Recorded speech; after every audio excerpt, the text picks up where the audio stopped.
That would be good, but we have not yet verified that. We have not yet verified the Russian military units are returning to their home bases.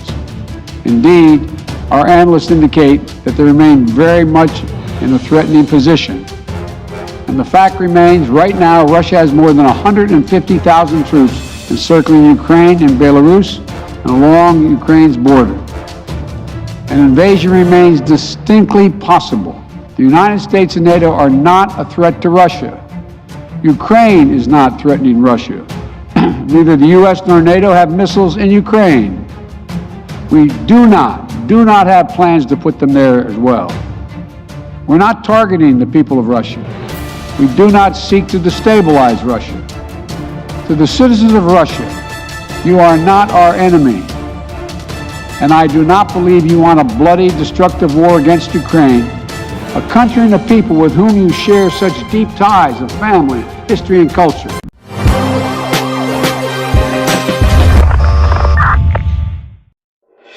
Rekayasa brutal Amerika Serikat sukses, Ukraina pun babak belur, supaya Rusia disalahkan komunitas internasional.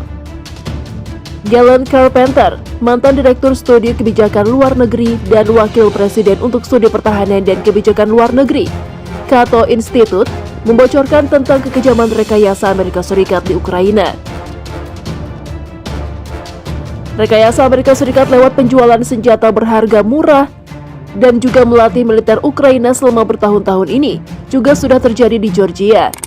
Negara bekas Uni Soviet lainnya. Di Georgia disusul Ukraina, manuver Amerika Serikat yang disengaja untuk memancing kemarahan Rusia ini sudah terbukti sangat percaya diri akan didukung Barat.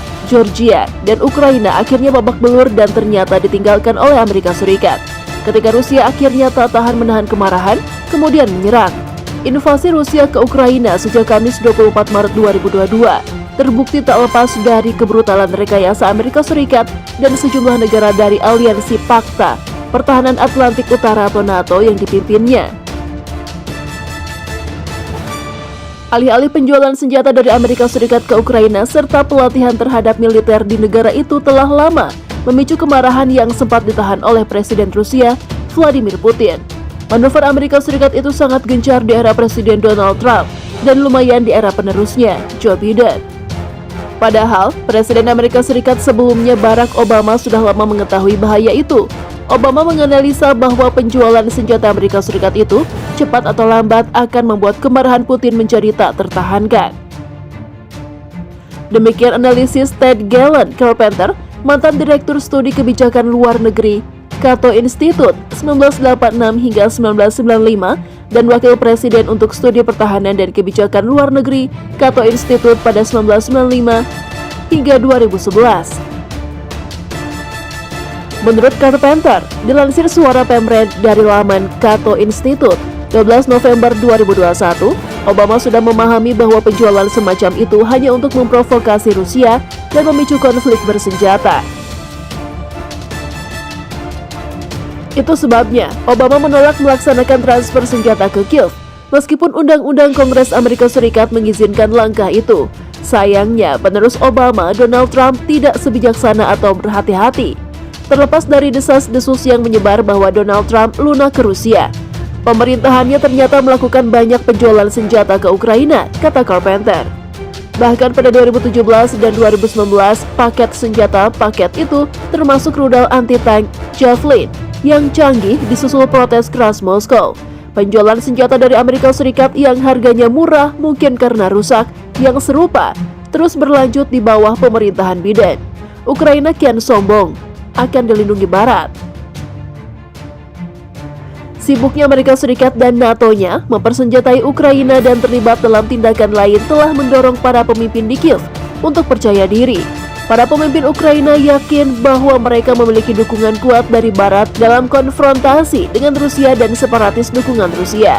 Konflik antara pemerintah Ukraina dan pasukan separatis di wilayah Donbas, Ukraina Timur, tak kunjung mereda dalam beberapa tahun terakhir yang menunjukkan rapuhnya perjanjian Minsk. Perkembangan itu memperburuk ketegangan yang sudah berbahaya antara Kiev dan Moskow.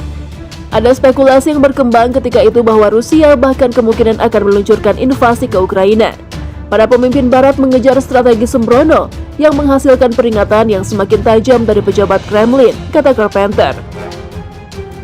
Dalam 2 kesempatan sejak awal April 2021, Rusia juga telah melakukan pengarahan militer yang tidak menyenangkan di dekat perbatasannya dengan Ukraina. Hal ini terjadi sesaat sebelum episode sebelumnya, di mana pemerintahan Biden mengumumkan penjualan senjata baru ke Ukraina senilai 125 juta dolar Amerika Serikat.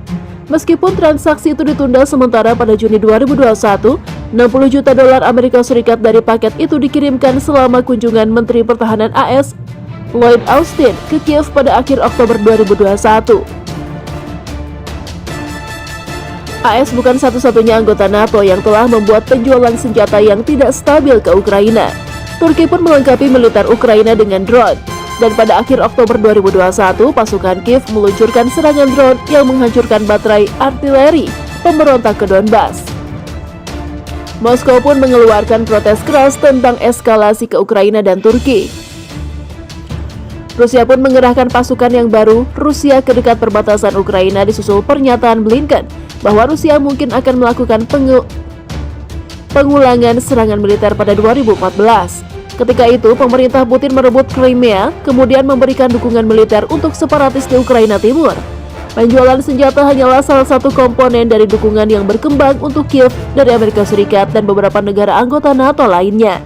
Biden telah berulang kali menyatakan komitmen Washington atas kedaulatan dan integritas wilayah Ukraina dalam melawan agresi Rusia. Pasukan AS dan Ukraina telah melakukan latihan militer bersama atau permainan perang dalam beberapa kesempatan, dan pasukan Ukraina telah dimasukkan dalam latihan militer NATO, kata Carpenter. Memang, menurutnya, Ukraina menjadi tuan rumah versi terbaru dari manuver tersebut pada September 2021. Menanggapi tekanan Washington, Ukraina diperlakukan sebagai anggota NATO dalam segala hal, kecuali nama. Tindakan seperti itu tidak perlu membuat tidak stabil para pemimpin Ukraina, termasuk Presiden Volodymyr Zelensky, sudah membuat pernyataan jingoistik tentang merebut kembali Crimea dan menghancurkan separatis di Donbas, tambah Carpenter.